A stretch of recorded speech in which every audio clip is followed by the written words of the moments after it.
हरिओम भैया। हरिओम। आपका, मम्मी जी का और दीदी जी तीनों का वेलकम है AGCR में।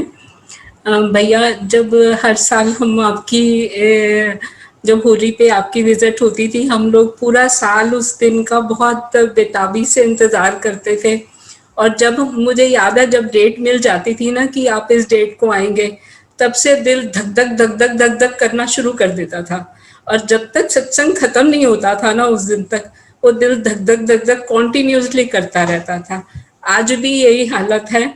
जब से पता चला था कि आप AGCR में मीटिंग रखी गई है, तब से मेरा दिल इतनी जोर से धक धक कर रहा है, और अभी भी बहुत जोर से कर रहा है। समझ नहीं आ रहा कि मैं कैसे बात करूं। और भैया, जैसे मैं आपके पास 29 अप्रैल को ही आई थी। मुझे आंटी जी जबरदस्ती लेके आए थे। मैं आना नहीं चाह रही थी, लेकिन वो जबरदस्ती लेके गए थे मुझे।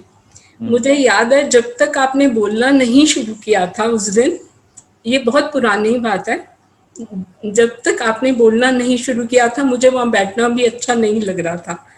लेकिन जब आपने वाणी बोलनी शुरू करी और जब वाणी खत्म हुई, मुझे पता है, मुझे आज भी वो दिन याद है कि मेरी हालत बहुत खराब हो गई थी। मैं हैरान थी।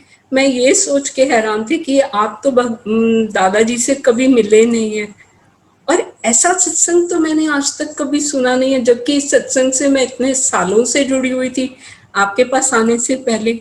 मैं बड़ी हैरान हुई थी कि ऐसा सत्संग कैसे हो सकता है।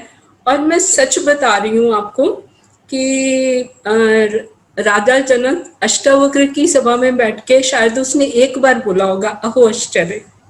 मेरी रोज यही हालत होती है। रोज सत्संग खत्म होता है, मेरे मुंह से निकलता है अहो आश्चर्य, अहो आश्चर्य। मतलब ऐसे लगता है रोज मेरे अंदर कुछ मेल्ट होता है, रोज मेल्ट होता है। और इतने साल हो गए, मैं ये नहीं समझ पाती कि ये मेल्ट क्या होता है। बहुत, मतलब समझ ही नहीं आता। बस ऐसे लगता है कि जैसे अंदर ही अंदर, अंदर ही अंदर कुछ होता चला जा रहा है मुझे। और इतना ड्रास्टिक चेंज मैंने अपने अंदर में फील किया है। मतलब जैसे कह सकते हैं कि अब 360 डिग्री का चेंज आया है। और सबसे बड़ी बात जो मैं पर्सनली फील करती हूँ कि जैसे कृष्ण भगवान ने तो अर्जुन जी को बोला था कि तुम अपना मन सबसे निकाल के मुझ में रखो। लेकिन मुझे नहीं याद आपने कभी मुझे ये बात बोली हो कि सब तरफ से अपना मन निकाल के मेरे में रख। लेकिन मैंने ये फील किया है कि पता नहीं कैसे आपने मेरा मन मुझसे ही ले लिया, और मुझे पूछा भी नहीं, मुझे बताया भी नहीं। ना मुझसे पूछा कि मैं तेरा मन ले रहा हूँ, ना मुझे बताया। और मुझे ये लगता है कि आपकी वाइब्रेशंस, आपका, आपके व्यक्तित्व का ओहरा, आपकी वाइब्रेशंस इतनी ज्यादा स्ट्रॉन्ग है कि मन को कहीं जानना अच्छा भी नहीं लगता, और ये जाता भी नहीं है। सच में मुझे लगता है कि आपने कृष्ण भगवान जी को भी पीछे छोड़ दिया है। उन्होंने अर्जुन को ये बात बोली, उन्होंने गीता में ये बोला कि नित्य अभ्यास और नित्य वैराग से मैं मिलता हूँ। लेकिन मुझे नहीं लगता मेरे मामले में ये बात सही है। मैं सच बता रही हूँ आपको, मैंने कभी कोई अभ्यास नहीं किया, कभी कोई वैराग नहीं लिया। बस ये मन सिर्फ आपके ध्यान में, आपके ज्ञान के ध्यान में। और एक बहुत प्यारा अस्त्र जो मानसी भक्ति का आपने मुझे दिया, मैंने ये शब्द पहले कभी सुना नहीं था, आपके पास सुना था कि मानसी भक्ति भी कोई चीज होती है। लेकिन मैं सच बता रही हूँ, इसने इतना कमाल किया ना इस मानसी भक्ति ने, कि मन कहीं, इसको कहीं जाने का, रोकने की भी जरूरत नहीं है। ये जाना ही नहीं चाहता है। कोई अभ्यास नहीं करते, कोई ऐसा नहीं है कि कोई ज्ञान के पॉइंट्स दे रहे हैं, कोई अपने आप को कहीं रोकना पड़ रहा है, कुछ कहना पड़ रहा है, कुछ भी नहीं करना पड़ता। बस मुझे एक बात आपकी वो हमेशा याद रहती है, और याद ही नहीं रहती, अनुभव में रहती है, कि आप कहती हो कि जो कपड़ा पानी में भीगा हुआ है ना, उसको आग नहीं लगती है। वो फील करते हैं। कभी ऐसा नहीं कि कहीं किसी की बात से मन चल रहा है, किसी को कोई देख के परेशान हो रहा है। मतलब अपने अपने बड़े बड़े तरह स्वभाव दिखते हैं जो पहले थे, वो कैसे जीवन से विदा हो गए नहीं समझ में आता। मतलब हर समय, मतलब आपने पता नहीं एक अलौकिक जगत में, और जो आपने एक बात बोलते हो आपकी, ये जो ज्ञान है अनुमान से अनुभव की ओर है, ये भी मैं फील करती हूँ कि घर में बैठे हैं हम अपने, सत्संग सुन रहे हैं, कभी ऐसे लगता है मेरे अंदर मीरा की आत्मा घुस गई, कभी मुझे लगता है मेरे अंदर शबरी की आत्मा घुस गई, कभी मुझे लगता है मेरे अंदर धन्ना भगत घुस गया। बाहर से वही है, लेकिन वो सारे फील आप कराते जा रहे हो, तब आपकी बात ये याद आती है, ध्यान में रहती है कि अनुमान से अनुभव की ओर। तो सब कुछ इतना प्यारा है।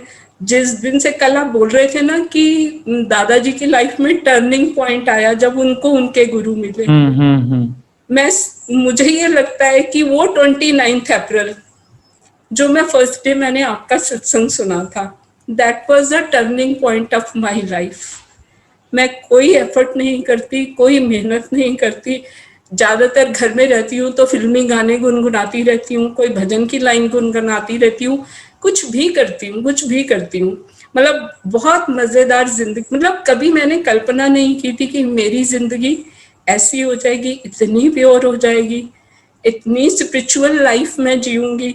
कल परसों भी ऐसे बैठे बैठे मन में आ रहा था, मैं पहले गुरुद्वारे को ही बहुत मानती थी, तो गुरु नानक देव जी की कई लाइनें जैसे मेरे जीवन में बहुत ज्यादा इम्पोर्टेंस रखती थी। तो एक बात थी कि ये लोग सुखी पर लोग सुहेला।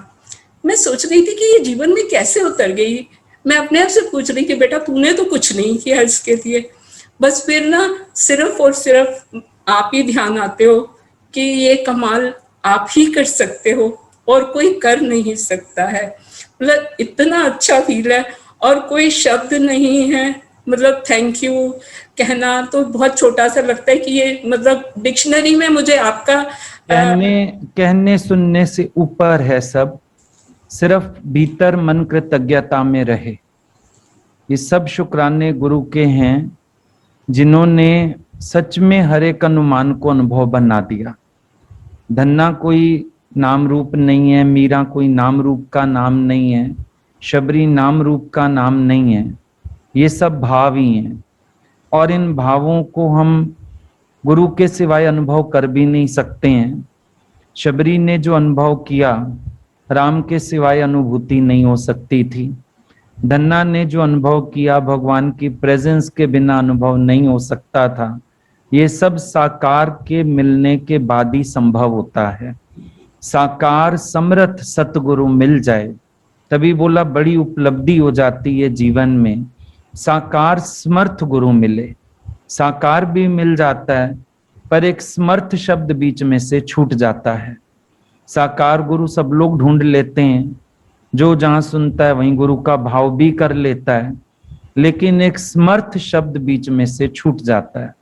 हम लोग भाग्यशाली हैं, हमें साकार समर्थ सतगुरु मिले और उनकी कृपा से, उनके ज्ञान से ये अभ्यास हम लोगों को क्यों नहीं इतना महंगा पड़ा, क्यों इसमें हम लोगों की मेहनत नहीं लगी, क्योंकि समाधानता इतनी जबरदस्त कर दी गई है हम लोगों की। वो सत्संग में बैठना एकाग्रता से, वही बहुत हो जाता है। इतना गुरु खोल खोल के बात को समझा देता है, बुद्धि में बिठा देता है कि हसंदियां खेलंदियां खामंदियां विचा होवे मुक्त। ये सच्ची बात है, हम लोगों को एफर्ट्स नहीं लगाने पड़े। संत साधु बहुत प्रयत्नशील होते हैं, हम लोगों के सारे प्रयत्न ऐसे लगता है गुरु ने कर दिए।